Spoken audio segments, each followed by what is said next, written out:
Welcome to On Chemistry. This is Organic Chemistry series. Daily one question for you. Here you have cyclohexane, you have methyl, chlorine, isopropyl, all are stereochemically specified. You are reacting with sodium methoxide. In second reaction, same chlorine is below the plane, same reaction condition. You have to find what difference it can make.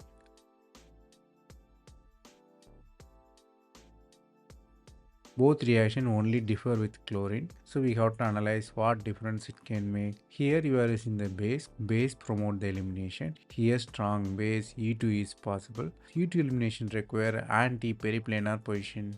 So we have to redraw the A and B with stereochemistry and hydrogen. A has only one possibility, only one alkene. If you look at the B, it has two possibility, two alkene will form.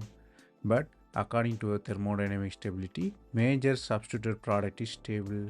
The concept we outlined here is E2 elimination requires anti-periplanar position.